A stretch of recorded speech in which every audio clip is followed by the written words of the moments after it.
नमस्कार, त्रिनेत्र क्लासेस के online platform पे आपका हार्दिक स्वागत और अभिनंदन करते हैं। आज का जो हमारा टॉपिक है यानी कि रेस्पिरेशन या श्वसन चैप्टर हमारा चल रहा है, जिसमें आज का जो टॉपिक है वो है अंतःश्वसन यानी कि सांस अंदर लेना और बाह्य श्वसन यानी कि सांस बाहर छोड़ना। इसके बारे में कल हमने थोड़ा सा जाना था, जो आपको पिछली वीडियो में आपको देखने को मिल जाएगा। ठीक है, तो आज का जो टॉपिक है हमारा वो है इंस्पायरेशन या अंतःश्वसन। इंस्पायरेशन इसी को कहते हैं अंतःश्वसन।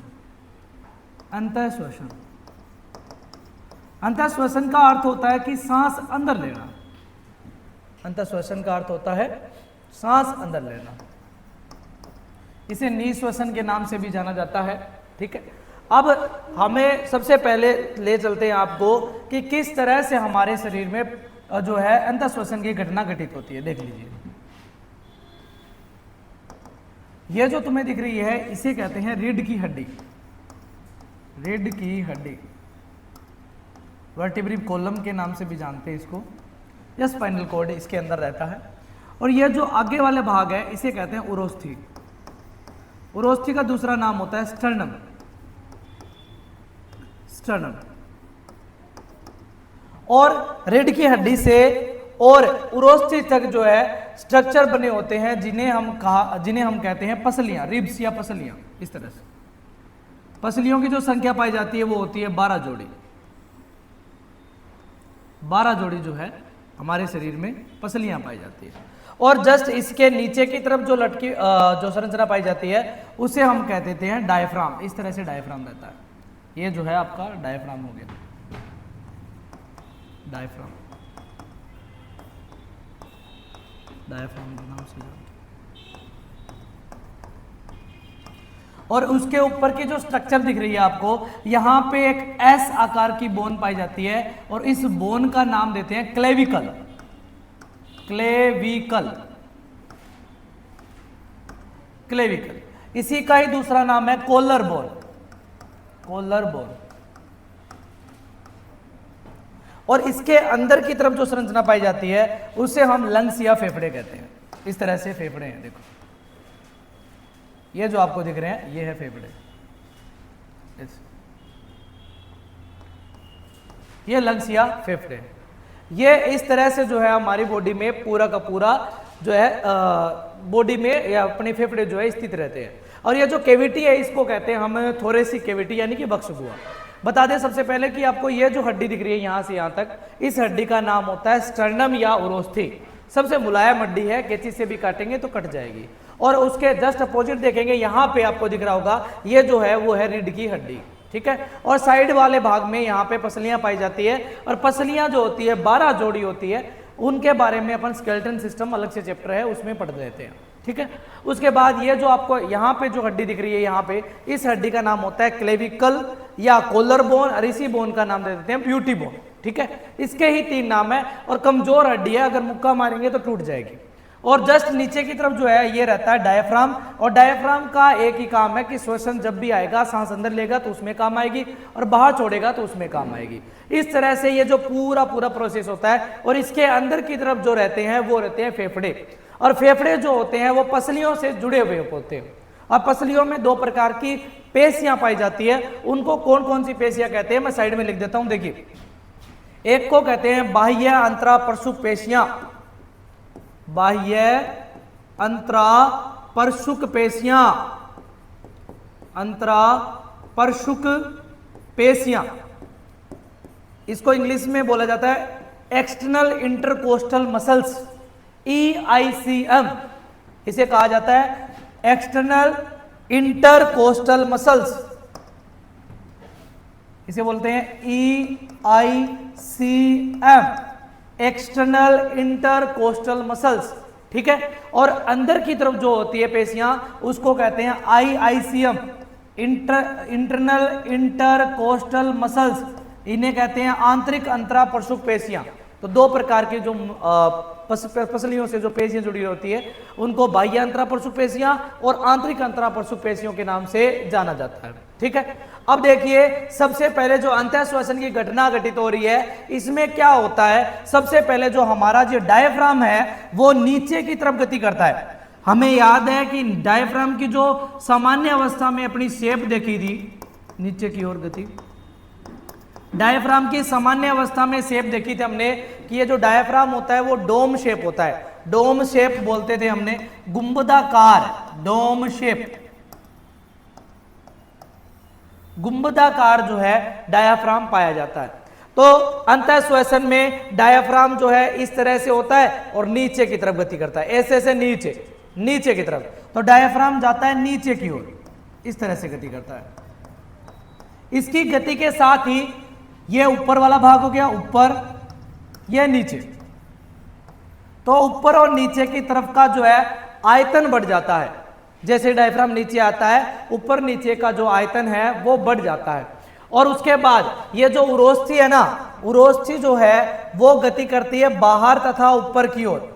उरोस्थी जो है वो गति करती है बाहर तथा ऊपर की ओर, बाहर तथा ऊपर की ओर, ऊपर की ओर। उरोस्थी बाहर तथा ऊपर की ओर गति कर रही है। अब जैसे ही उरोस्थी बाहर तथा ऊपर की ओर गति करेगी, इस तरह से प्रोसेस होता है। देखिए ये जो है बीच में रीढ़ की हड्डी होगी और ये उरोस्थी होगी। जैसे ही अंतःश्वसन होगा उरोस्थी ऐसे जाएगी ऊपर, जैसे ही ऐसे जाएगी तो इसके कारण पृष्ठ और अधर, पृष्ठ और अधर का आयतन है वो भी बढ़ जाएगा। बोले पृष्ठ भाग कौन सा है? रीढ़ की हड्डी वाला भाग जो है वो पृष्ठ भाग है और उरोस्थी वाला भाग जो है वो अधर भाग है। ये जो भाग दिख रहा है आपको ये अधर भाग है, ये जो हमारा भाग है ये अधर भाग है और ये वाला भाग जो पीछे की तरफ है वो पृष्ठ भाग है। तो पृष्ठ और अधर का आयतन भी क्या हो जाएगा? बढ़ जाएगा। तो अभी हमने क्या क्या कहा कि ये जो डायफ्राम है सबसे पहले कहां जाएगा? नीचे की ओर, जिसके कारण अग्र यानी कि ऊपर और नीचे का आयतन, अग्र और पश्च का आयतन है वो बढ़ जाता है। उसके बाद ये जो उरोस्थी है वो बाहर और ऊपर की तरफ ऐसे गति करेगी, जिसके कारण पृष्ठ और अधर का आयतन भी बढ़ जाएगा। और हम जानते हैं केमिस्ट्री में हम पढ़ते हैं एक जो गैस की अभिक्रिया होती है, आदर्श गैस समीकरण, वो क्या कहती है? देखो ये समीकरण ऐसे होती है, PV बराबर nRT, है ना। यहां पे हमें बाकियों को नियत कर लेना है, इसको पूरे को नियत कर लूं तो यानी कि P व्युत्क्रमानुपाती हो जाएगा V के, यानी जब जब आयतन बढ़ेगा तब तब दाब घटता है, ये याद रखना है। ठीक है, यह समीकरण गैस की जो समीकरण है उससे निकाला है हमने। ठीक है, कि जब जब जब जो है आयतन बढ़ेगा तब तब तब क्या होगा? दाब जो है कम होगा। अभी हम बात कर रहे थे, देखिए यहां पे हमने क्या कहा कि यहां पे आयतन जो है, वॉल्यूम जो है वो बढ़ रहा है, आयतन बढ़ रहा है, और जब आयतन बढ़ रहा है तो दाब क्या हो जाएगा? कम हो जाएगा। और बाहर का दाब तो निश्चित रहता है, उसको हम पूरी केमिस्ट्री में एक एटीएम मानते हैं। बाहर के दाब का जो मान होता है वो एक एटमॉस्फेरिक प्रेशर होता है, एक एटीएम होता है। ये हमेशा और हमेशा नियत रहता है। ठीक है, तो अंदर का दाब, बाहर का जो दाब है वो एक एटीएम है, अंदर का दाब जो है एक एटीएम से कम हो चुका है। और जब भी कम होगा दाब जो है अंदर वाला क्या हो गया? प्रेशर जो है अंदर की तरफ कम, और बाहर का दाब एक एटीएम, यानी कि बाहर अंदर की तुलना में ज्यादा हो गया दाब, जिसके कारण गैस जो होती है उसकी प्रकृति है कि वो अधिक दाब से कम दाब की ओर गति करती है। तो बाहर से अंदर की तरफ गति करना प्रारंभ कर देगी हमारी गैस, और इसी प्रकार से अंतःश्वसन की जो घटना है वो पूरी घटित हो जाती है। तो इसमें क्या क्या घटना घटित हुई एक बार हम लिख देंगे, फटाफट से देख लेना। सबसे पहले क्या हुआ? सबसे पहले अंतःश्वसन में क्या क्या घटना घटित होती है देखते जाना। अंतःश्वसन सबसे पहले तो याद कीजिए कि ये कौन सी प्रक्रिया है? सक्रिय प्रक्रिया है, क्योंकि इसमें किसकी ऊर्जा की, किसकी आवश्यकता होती है? इसमें ऊर्जा की आवश्यकता होती है, ऊर्जा आवश्यक होता है इसमें, ऊर्जा आवश्यक। ठीक है, उसके बाद बता दें आपको कि यहां पे जो डायाफ्राम था, डायाफ्राम वो कौन सी दिशा की ओर गति कर रहा था? नीचे की ओर, नीचे की ओर। और जो नीचे की ओर जाता है ना उसे कहते हैं हम डायफ्राम चपटा हो जाता है, डायफ्राम जो है चपटा हो जाता है। उसके बाद हम बात करें उरोस्थी कहां जा रही थी?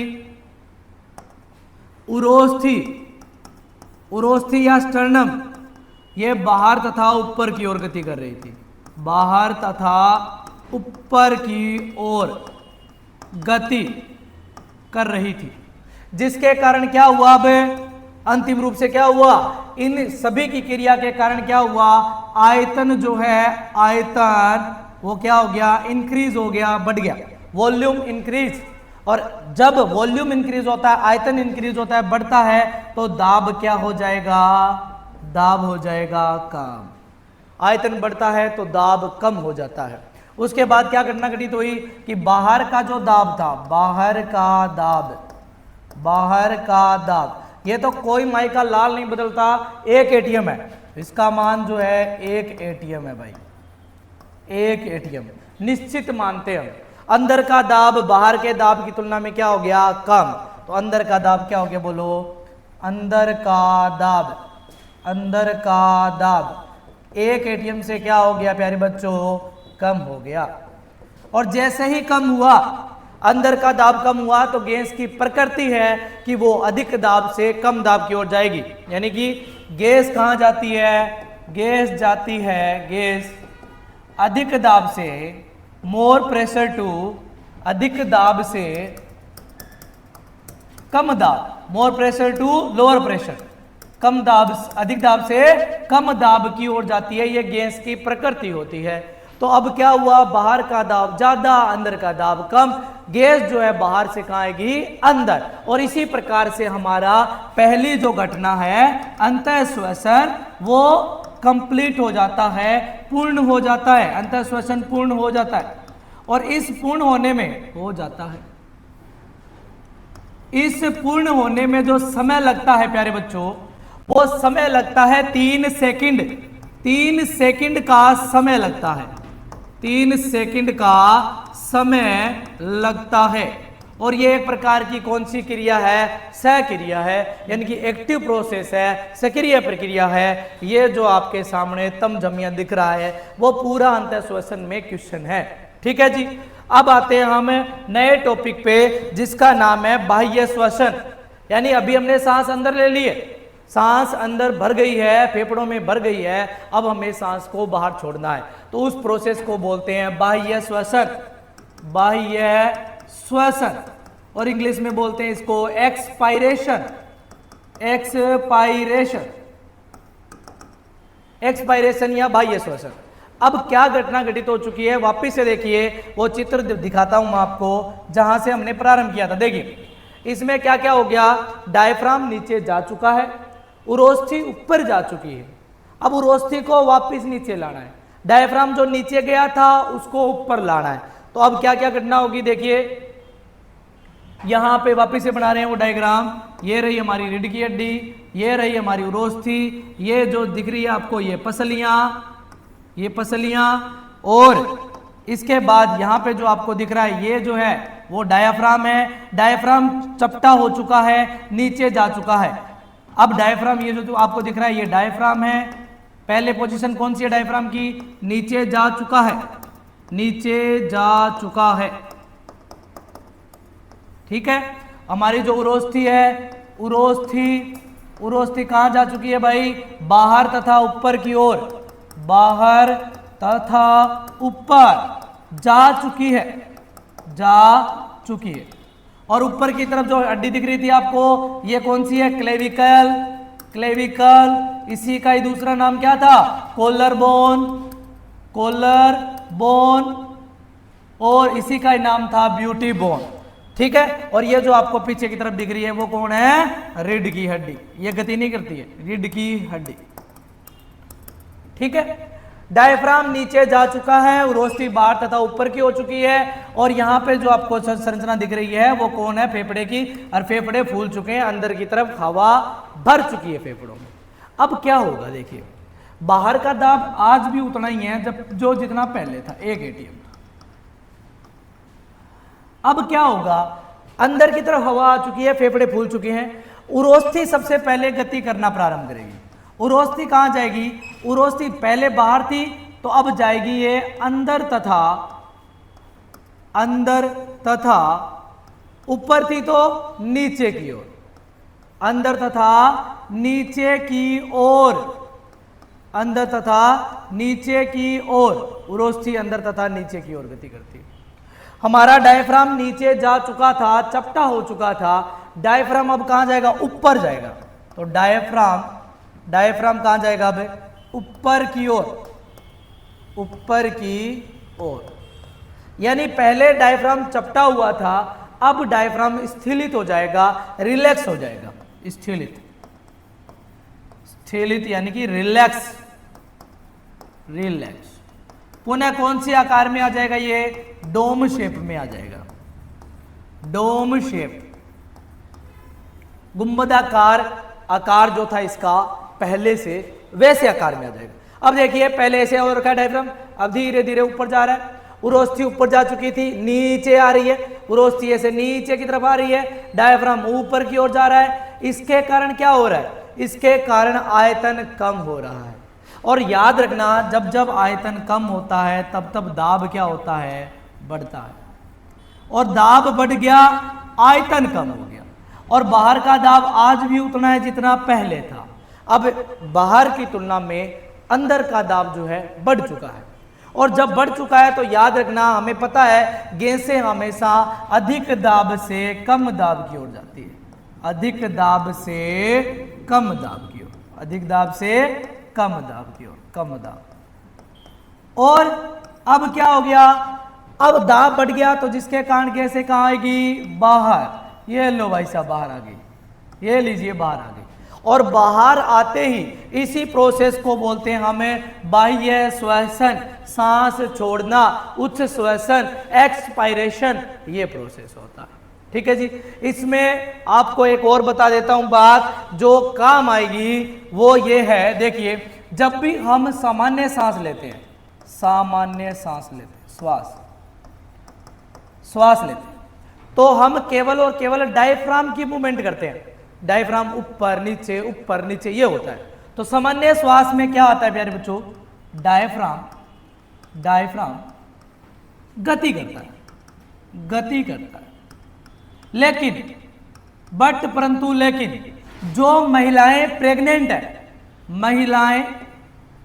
महिलाएं गर्भ धारण कर चुकी है, गर्भाधान हो चुका है महिलाओं में, गर्भ धारण वाली महिलाएं, जो महिलाएं प्रेग्नेंट है, उनमें अगर डायफ्राम गति करा, अगर उनमें डायफ्राम ऊपर नीचे गति किया ना, तो जिसके कारण बच्चे पे प्रेशर पड़ेगा।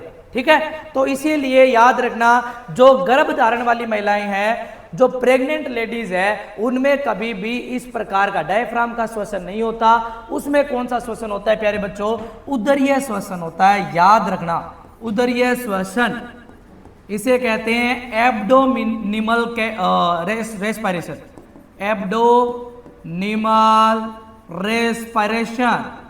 रेस्पिरेशन। ये जो श्वसन है वो कौन सी महिलाओं द्वारा होता है? ऐसी महिलाएं जो गर्भ धारण कर चुकी है उनमें होता है। सामान्य श्वसन नॉर्मल चलता है, जैसा हमारे में चल रहा है। नॉर्मल श्वसन है कौन सा? कि डायफ्राम ऊपर जाता है, नीचे जाता है, उरोस्थी ऊपर, बाहर, नीचे की ओर, इस तरह से गति करती रहती है। लेकिन जो महिलाएं प्रेग्नेंट है उनमें उदरीय श्वसन होता है। ये मोस्ट इंपोर्टेंट बात रखनी है आपको याद में। ठीक है जी। और अब हमने जो है, अभी हमने क्या क्या पढ़ लिया कि सांस हमने अंदर भर लिया, सांस हमने बाहर छोड़ ली, यानी ऑक्सीजन गैस को अंदर ले लिया, ऑक्सीजन गैस को बाहर छोड़ दिया। ये इतना तामझाम हमने आज की क्लास में पढ़ लिया है। कल की क्लास में हम आयतन और क्षमताएं पढ़ेंगे। हम क्लास को ऐसे डिवाइड करेंगे, पहले आयतन क्षमताएं पढ़ेंगे, उसके बाद जो है हम अगली क्लास में इससे संबंधित रोग एवं विकार पढ़ेंगे, फिर ऑक्सीजन और CO2 का परिवहन पढ़ेंगे, और इसके बाद ये चैप्टर खत्म हो जाएगा। ठीक है जी। आशा करता हूँ ये वीडियो आपको अच्छा लगा तो आप लाइक शेयर सब्सक्राइब जो करना है कर दीजिए, और मिलते हैं अगली वीडियो में। तब तक के लिए जय हिंद, जय भारत।